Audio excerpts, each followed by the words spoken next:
With the completion of these 2 books, The Warren Buffett Way, Richer, Wiser, Happier, that is going to mark 100 finance books that I have read in my lifetime. Now I know, you're like 100 books in your lifetime on finance, that's not a lot. Guess what? Sorry to break it to you. I hate reading. So for me to make it to 100 books on finance and investing and money is a godsend. So give me a little bit of credit by hitting that like button. And with that, I am going to show you the key takeaways that I have learned from all those 100 books, as well as my top 5 books that I think actually matter. You should probably go to your library or on Amazon and buy today. What's up, guys? This is your boy, Kenny Finance. Welcome to the Smart Money Library, baby, where we do nothing but digest incredible books on finance, investing, and money, and we turn those lessons into actual tangible steps to help us generate significant generational wealth. And I know a lot of you guys have been asking, Kenny Finance, where's your book? You did all this cool stuff. You worked in private equity. You made it to Wall Street. You went to Michigan. All this jazz. Look, the book is coming. All right, just kidding. I haven't started yet. But if I should make a book, you guys put that like button down below and leave me a comment and say, Kenny Finance, write a book. And then I got you, because I'm not going to make it if you're not going to buy it. So I have to have sufficient demand and a backlog before I make it. Just kidding. So let's dive into what we're going to talk about in this video. In this video, we're going to unpack 2 essential things. I'm going to make it very simple for you guys. 1, the 3 takeaways across all of the 100 books that truly matter. These are kind of like 3 lessons to get tatted on yourself so you can truly understand the art of investing and making and saving and preserving money. And then I'm going to tell you guys the top 5 books that truly matter that you should read today that's going to move the needle when it comes to your wealth and finance journey. So let's dive right in. All right, 3 key lessons from 100 finance books. Now I know you're wondering, how the hell can you read 100 finance books and simple it down into 3 key elements? Well, sorry to bust your bubble, but a lot of these authors repeat the same stuff over and over.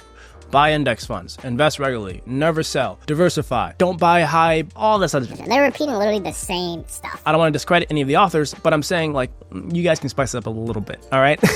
But it's generally the same topic because money is money. Investing is investing. It is not some rocket science topic. You don't need to have a PhD degree from Stanford to understand how to invest in the stock market. You can literally go on your phone, buy an index fund, let it sit for 30 years and become a millionaire, literally. But I think the 3 key high-level messages that I got across from each of the books that I read is number 1, wealth is built slowly but surely. Nowhere within any of those books has it given me a step-by-step or a hunch or a hint that said, there is a get-rich-quick scheme, do it now. Nowhere did they tell me to exploit drop shipping, go into day trading, or buy options. Not a single one of those books. They let me know that the key to wealth is to start early, invest regularly, and never sell, aka wait the long term. And Charlie Munger, one of the greatest investors of all time, one of the chairmen of Berkshire Hathaway, and he passed away, rest in peace, he said, the big money is not in the buying and selling.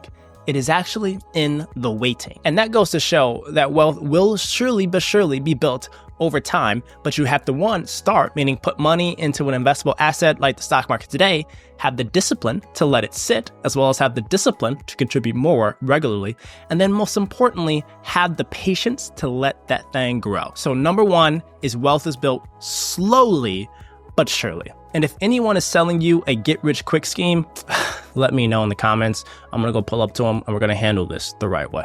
Just kidding. Then lesson number 2, behavior matters more than knowledge. And this one I learned from the Psychology of Money, and it kind of was hinted across some of the other books. The Psychology of Money really hits onto this. Success about money is not as much about what you do with the money, but instead how you think about money. Typically, folks that are in the middle to lower class income brackets typically think of money as everything. They think of money as the goal, as the purpose. They chase it. They think of money as the thing that they need to put into their hands and let go to buy something, right? They simply use it as like a very extremely transactory, I don't even know if that's a word, but like they use it for extreme transactions on a day-to-day basis. And that is not how wealthy people think about money. Wealthy people view money as leverage, money as a tool, money as a bus ticket to get to financial freedom. So if you want to truly build wealth, you have to have the habits, you have to have the mindsets, and you have to have the emotional control to make smart money decisions. Now I say my slogan of my channel is smart money moves. I'm not saying that just to like have a cool slogan and thing, but it's truly a smart money move ecosystem that you need to immerse yourself into, like having the mindsets and the habits to make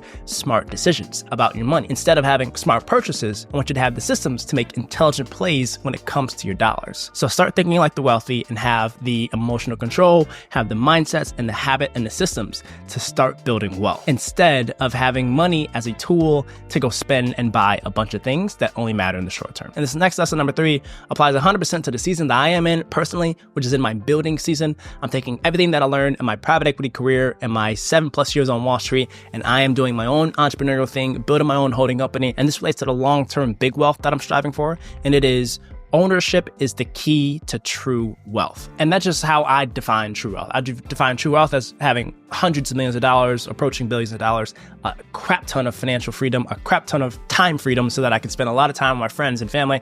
And I am only going to get there, I'm convinced, if I have ownership and I buy and invest and build my own thing. And there was a few books that I read that really put me on the right track to thinking about ownership, taking the jump, building my own thing. And one of those key ones was buy, then build. And I have another separate video on that, but I think it is one of the most crucial things is to invest in yourself. If you have the talent, if you have the skills, and you have the cash, sort of go through a buffer phase of no income so you can launch your own thing as well. So bet on yourself. Ownership is key. But don't get me wrong, you can still build significant financial wealth just by regularly investing and putting it in index funds and letting it sit over time for a long time. So that is another key way to build wealth as well. Now let's dive into the top 5 books that I think you need to start reading this week. And I'm going to circle back.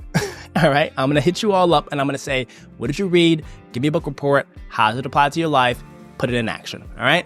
But these are the top 5 books that actually matter right now. Number 1, this is considered the Bible of stock market investing. And this is The Intelligent Investor by Benjamin Graham. And if you don't know who Benjamin Graham is, this is the professor that actually taught Warren Buffett and showed him all that he knows about value investing in the stock market. And the key takeaway for this book is to invest in things that you know, invest with an element of value-oriented approach, meaning have a clear understanding of the product or service that you're selling, understand the value of what's driving the revenue growth, and understand that you need to invest in things that have clear profitability. So don't be buying a bunch of like startups or hyper cash burning tech stocks, etc. But this is a really good book for anyone that's looking to buy individual stocks, or if you're looking to learn a little bit more around what's happening with these index funds and understanding what's happening with the stocks that are inside of these index funds. I think it is a phenomenal book to understand how the pros think. And I've read this when I was in high school and in college, as well as graduating college. And this stands today as one of the most important books to understand how to truly understand value when it comes to investing in the stock market. And I think one of the biggest key takeaways is that patience is key to stock market investing, because if you find a company that has really good intrinsic value, meaning the underlying value of their product, service, operations, and financials is sustainable, then the day-to-day noise of a stock going super high or super low on a day-to-day basis will not matter, because at the end of the day, the valuable stocks will go up in value. So there you go, Intelligent Investor. Check it out. It is a little bit more of a semi-advanced read, but I highly recommend you looking into that so you can understand and get into your skill set how to have the investing approach of a value investor, and it's going to help you long-term as it relates to any form of stock investing down the road. Number 2, The Psychology of Money by Morgan Housel. And I talked about this one earlier as one of my key takeaways of all the books, but this one is important because money is something that you need to understand emotionally as well as purposefully. And this one talks about all the psychology and the emotion around money, like the mindsets that keep us poor, the mindsets that make us rich, the ways that you can think about making big money, smart money moves, all this other jazz. And the large takeaway from this book is that managing and understanding the behavior and emotional control as it relates to your money is a lot more important than understanding the technical knowledge of how money works and where to put money. Because at the end of the day, you need to understand emotionally why you're making certain decisions with your money. Why are you spending certain ways? Why are you buying certain things? Why are you investing certain ways? Why are you reluctant to take risk when it comes to certain investments? Understanding all those different elements of the psychology as it relates to your money is hyper important, and this book unpacks all of that. It's going to get under your skin a little bit. It's going to unpack some things, kind of like a financial therapist, that is going to show things in your life that you're making, that you're doing, that might not be the best approach to build wealth. And what's key is you're going to have to do the homework to understand what are those behaviors that's keeping me in a poor or broke mindset. And the book is also going to show you some of the solutions to unpack those and reverse those and start making better plays to make your money work for you. So check that out. Psychology of Money. Book number 3. This one's about ownership. Buy, then build. And this one's by Walker Deibel. Now I love this book so much because it serves two purposes. One, if you ever want to get a job or career in private equity, I highly recommend you read this book because it goes through the entire process of finding a company, investing in a company, doing diligence, managing the company. And that's what I do every single day on Wall Street is I find businesses, I invest in them, I manage them, and we sell them. But this breaks it down into the everyday steps you can make as a regular person. Meaning it shows that if you want to build significant wealth through ownership, you can start a company which has significant startup failure potential, meaning 90% plus of startups actually fail, or you can just go out and buy an existing company that's been around for 10 plus years that's cash flow positive, and you can start generating income on day one. So this breaks down the steps of Wall Street practices and it gives it to Main Street, and it walks through how you can go about buying and building a business. Now, there are a lot of YouTubers out here that focus on this, like Cody Sanchez, who's an absolute legend, by the way, of understanding how to build and buy American Main Street businesses, whether it's HVAC companies, laundromats, car washes, all that other jazz. But I think you can build significant wealth through ownership, and you can do that by buying an existing business today. So my favorite book is Buy, Then Build. Now, my fourth book, The Millionaire Next Door. No, I'm not your neighbor. I'm just your friendly YouTuber, so go ahead, hit that subscribe button. But if there was a neighborhood of all of my subscribers that was in the same neighborhood called the Smart Money neighborhood, we will all be millionaires because that's what we do. We read really awesome books. We learn about how to apply this stuff the smart money way, and we make millions off of that discipline and the patience. But The Millionaire Next Door is an incredible book because this one talks about old money habits. And what's essential is the book talks about how you can literally go through an everyday life and have next door neighbors that aren't living an exorbitant life. They're not driving Ferraris. They're not wearing Gucci clothes. They're not doing all this flashy stuff. They have regular homes, regular cars, regular clothes, but yet their investment portfolios are multi-millions, approaching billions of dollars. And the key lessons from this book is that true wealth is generated by spending less than you make, investing that difference, and avoiding lifestyle inflation. Lifestyle inflation meaning as you generate more income or as your investments go up, you try to upgrade your lifestyle, move to a more high-profile neighborhood, get a faster car, get a more cuter girlfriend or boyfriend, all this stuff. Avoid the lifestyle inflation. How you lived 10 years ago when you only had $100,000 is how you should live today when you're making $10 million, primarily because the increase is just invested so you can generate more wealth over time. That's what true wealth is about. So check out that book around how to live a frugal lifestyle,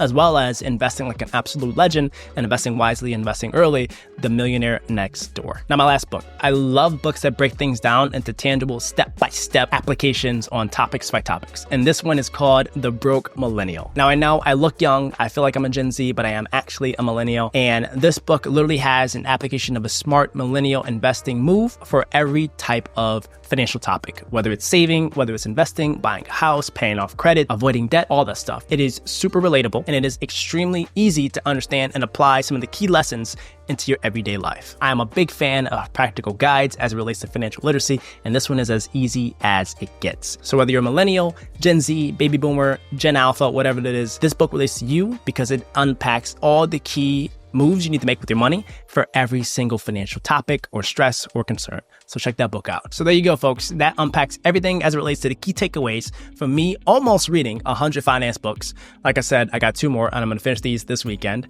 But it also unpacks the top 5 books that I think you should start reading today to have practical application for smart money moves. And if you guys enjoyed this video, make sure you guys smash that like button down below and leave me a comment of the books that you are reading that are changing your financial life. I love to hear them. And I may check them out at the library. But a lot of the things that I touched on in this video is about the mindset as it relates to money. And of course, you can read The Psychology of Money, which is a really good book. Definitely check that out. But also, I have this video where I talk about the money mindset you need to have to invest and live a rich lifestyle. So check that video out next. There you have it, folks. I appreciate you guys rocking with us. Thank you for checking out this video. And this is the home of all smart money moves just for you.